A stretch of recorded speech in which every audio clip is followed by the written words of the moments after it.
going on, everybody? Welcome to a special mini edition of Shot Callers, if you want to call it that. I'm Joe Micucci. Alongside me, as always, is my guy, Kyle Brandon. Just wanted to pop in real quick and discuss the trade that went down today, which, if you haven't seen it by now, around 4:30 p.m. Eastern Standard Time, Woj dropped the first draft week Woj bomb on all of us. It's always a special time when that happens. And as you can see on the screen now, I'll kind of go through it. So the Memphis Grizzlies and the New Orleans Pelicans finalized a trade. Memphis is finalizing a trade to send Jonas Valanciunas and the 2021 17th pick and the 51st pick in this year's draft to New Orleans for Steven Adams, Eric Bledsoe, 2021 picks numbers 10 and 40, and a protected 2022 first-round pick via the Lakers, sources were telling ESPN. And with that, New Orleans creates salary cap space for August that allows them to either match an offer sheet on Lonzo Ball or have the cap space to pursue a significant free agent point guard, including Kyle Lowry and others. The Pels liked Valanciunas as a floor spacer and at center over Adams as well. So just right off the bat, Kyle, what are your thoughts about this? What do you think this means for the Pelicans? Let's start with them. Yeah, it's a great day for the Pelicans. I think that they should be excited. I think that the Pelicans probably view themselves as the next Phoenix Suns, hopefully. I think that's what they're going for ideally. They have the young talent and the 1-2 punch in the young talent. They're Devin Booker, DeAndre Ayton, is Zion and Ingram, which is a very, very strong 1-2 punch. I mean, those are all-star guys. So I think that they're well on pace. They are missing that Chris Paul to their Phoenix Suns run. Yeah. And I think that this move really opens up some cap space for that veteran guy that can come in and potentially help lead the offense a bit. So I think it's great for them. Like you said, they clear up $35 million or so in cap space, which is excellent heading into free agency. Yeah. And they walk away with the best player in the trade, I think, in JV. I think that clearing out not only Bledsoe but Steven Adams also, like your two big, getting the two big salary caps off the books in one trade, and only moving back 7 spots in the first round. I think the guys you get between 10 to 17 are probably similar, project to be pretty similar at least. I don't think there's a huge drop off between 10 to 17 in a draft.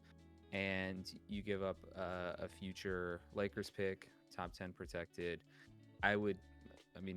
Just trying to predict the future here, I would say that's probably mid-20s. So yeah, move back 7 spots, give up, let's say, the 25th pick in a draft, and you shed your 2 biggest salary cap hits. You get the best player in the trade, and you set yourself up for some flexibility going into free agency. Yeah, I think it's a really savvy move by Pelicans GM David Griffin. I think you mentioned it, the $35 million in cap space. You did mention Kyle Lowry. What do you think this means for Lonzo Ball? Do you think this means they're going to go after him still? Or do you think they're going to pursue other free agents? Like, is Kyle Lowry their big white whale? What do you think the plan is if you're the Pelicans?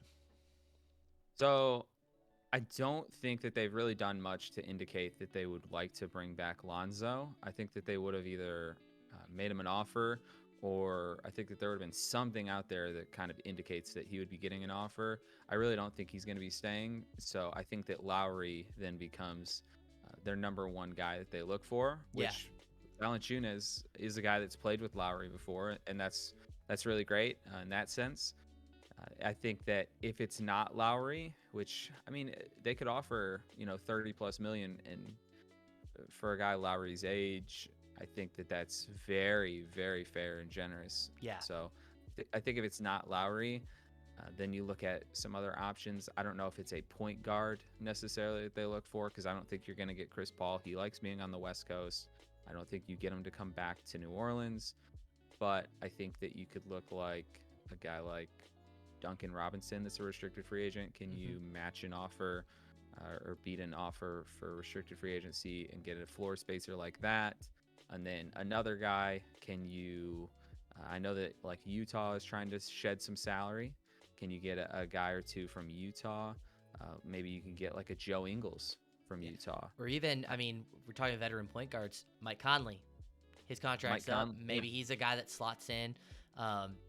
So yeah, I definitely see that. I remember it was funny. We were talking earlier, right when the trade broke, and I said, I'm Kyle Lowry. Sell me on the Pelicans. And you mentioned, I mean, obviously Zion's numero uno sell.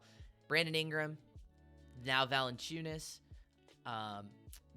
Depending on if Lowry goes to sign, really the biggest question is who's that two guard. And I think you and I both agree. I think that 2 or 3 tweener position is what they're gonna assess at that 17th spot. So let's talk about some guys, because they do lose Josh Hart in free agency, and while they do have a pretty solid depth in the backcourt position, I think that is where they're gonna attack in that with that 17th pick. So Kyle, who are some guys you think they target there? Yeah, I think guys, you still look at Moses Moody. I think that you still hope that he drops. I think the 7'2" wingspan, he's a guy that's great off the catch and shoot. He's one of my favorite guys in this draft for sure. Oh yeah, we love Moses Moody. Yeah, it shocks me when I don't hear him in that top 10 range, because he is a 3 and D guy, and I think he is one of the most 3 and one of the most D guys in this draft. So I think they look for Moses Moody. I don't know if he's going to be there. I think that the next thing they would look at is Corey Kispert as a floor spacer. I don't know if he's going to be there either. And then you kind of look at other guys like potentially, I don't know. Like Jared Butler from Baylor. He'd probably be a really good fit there. Yeah, absolutely. Yeah, with think him being cleared and a 3-point shooter. Yeah, he'd be awesome. Yeah. I think another guy. You're speaking of guys that I hope fall. I think New Orleans. There's a pretty hot prospect out of LSU in this year's draft, Cam Thomas, who'd be a really good fit there. Now, really over the last week and a half, we've seen Cam Thomas just skyrocket up the mock draft boards because of his scoring ability. I mean, the dude is a 3-level scorer. So talking about floor spacing for Zion, you got a guy that's a threat at all levels anywhere on the court. That's going to open things up for him. Would be an awesome fit if Cam Thomas does fall down there. But I think that's kind of a long shot at the moment. I think he's a hot commodity that those lottery teams are kind of starting to key in on. Now, let's get to the other side of this trade, Memphis. And we have a little bit more info that has come out about Memphis. So I think the first thing to kind of talk about that we've seen pretty much immediately, Chris Haynes from Yahoo Sports tweeted out almost, I just want to say half an hour, 45 minutes after the trade broke, that Eric Bledsoe, who New Orleans included in the trade package, is not expected to stay in Memphis. So just kind of right off the bat there, Kyle, do you think there are any immediate potential landing spots that come to mind to you for Eric Bledsoe, since we pretty much know he's not going to be a Memphis Grizzly next season? Yeah, the two biggest ones that came to mind, I think he'd have to be somewhat of a contender to want Eric Bledsoe, a 31-year-old point guard making $18 million a year. I think that's the only place he really would fit. And the two places that I could think of were Boston, with them losing Kemba. Marcus Smart is kind of the guy right now to run their offense, which isn't great. So I think you could definitely see Bledsoe there. And then Bledsoe, he's a clutch guy. Of course. Lakers need a point guard, and really with any free agent or any player of value, it seems like we always have to say, hey, could the Lakers get him? But with him being clutch, with him being $18 million, I think that you could do like a Kuzma and KCP for Bledsoe, and I think that's actually there. That's it is actually again. one. There it is again. The Kuzma KCP. Tried and true, the old trusty. but you could, or could you do a sign and trade with Schroeder for Bledsoe? Maybe they like Bledsoe more. Maybe LeBron wants to play with Bledsoe more. Bledsoe's nickname is Mini LeBron. So yeah, I think that those would probably be the two that would make most sense right off the bat for teams that need a point guard. Bledsoe doesn't super excite me. But I've been out on Bledsoe for a while, but yeah, I think it really does make sense. He's ring chasing at this point of his career. I mean, he was on a which is contender funny. up until last. Yeah, it's It's funny he's ring chasing because the Yeah. finals was just like we got rid of Eric Bledsoe and now we're great, and then we got rid of Eric Bledsoe and now we're great. So potentially great. We can't jump the shark just yet for the Pels, but I do like where they're heading. the Suns, the Suns, the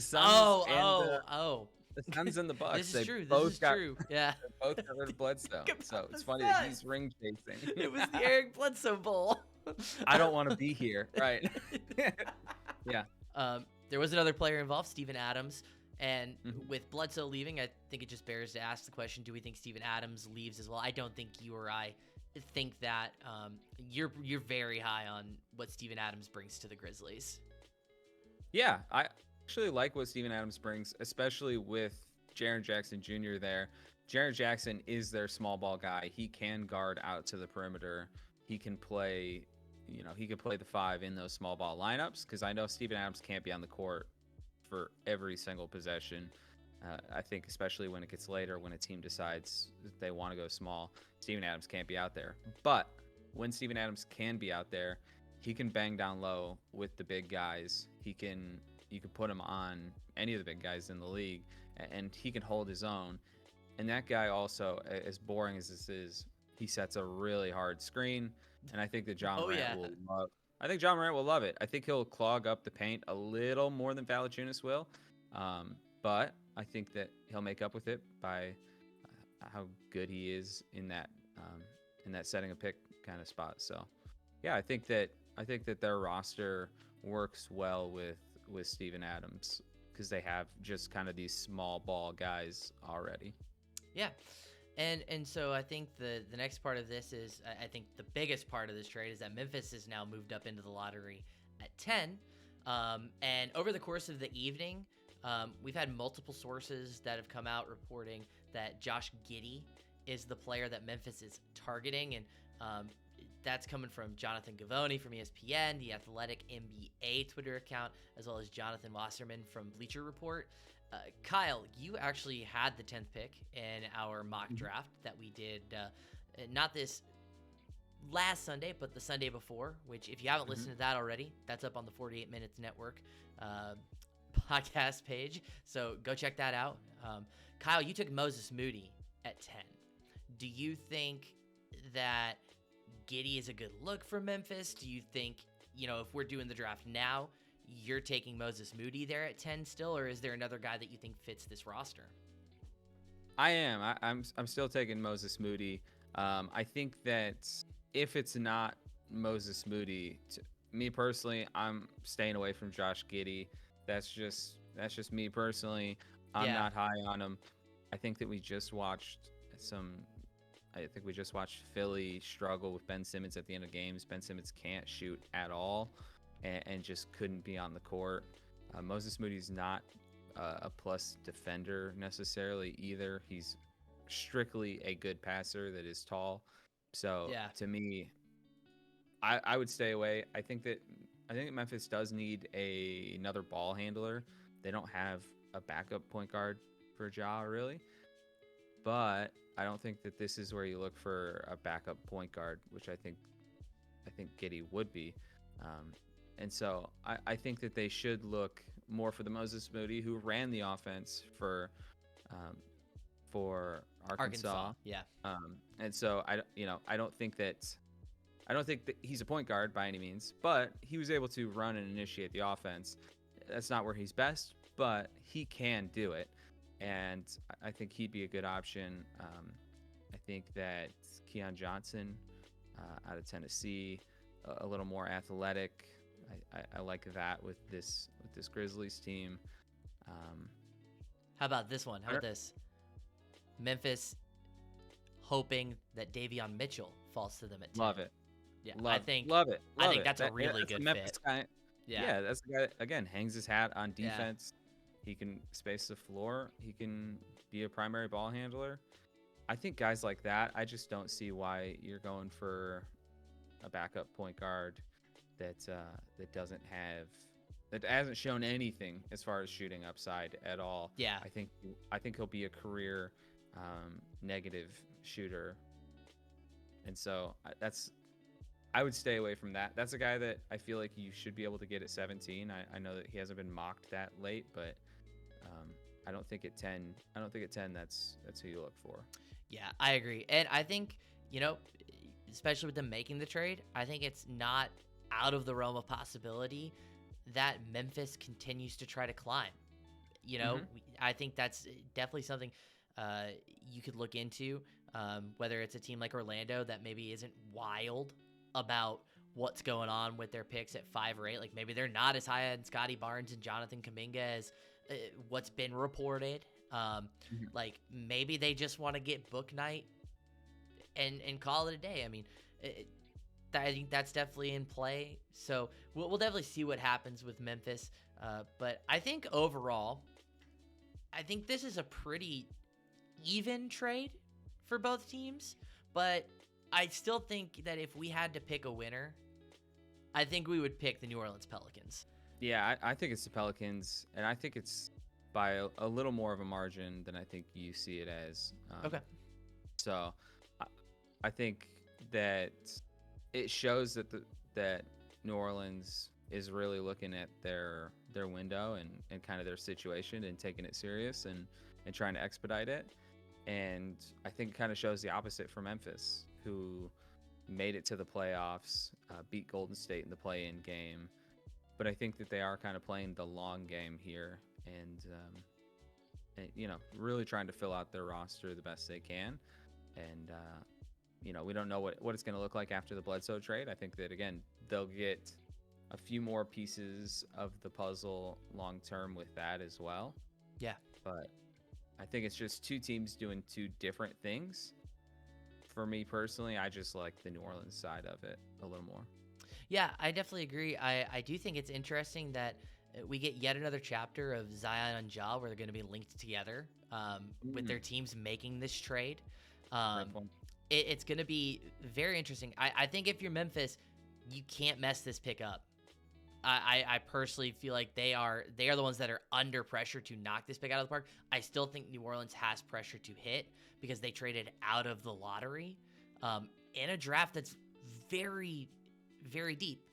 But you could also make the argument that's why they traded out of the lottery. All the guys they liked, they knew they could get at 17. So we'll definitely see going forward. It'll be really interesting to see how the draft shakes out on Thursday night. We'll actually be doing a reaction pod as soon as the first round ends. So keep an eye out for that on Friday. But that's where we're going to wrap up this little mini Shot Callers up at. If you've made it this far, thanks so much for watching. Make sure to give the video a like. Hit us with a subscribe. Drop us a comment. Let us know who you think won this trade, what you like, what you don't like. And we'll see you next time. Talk to you later, Kyle. See you guys.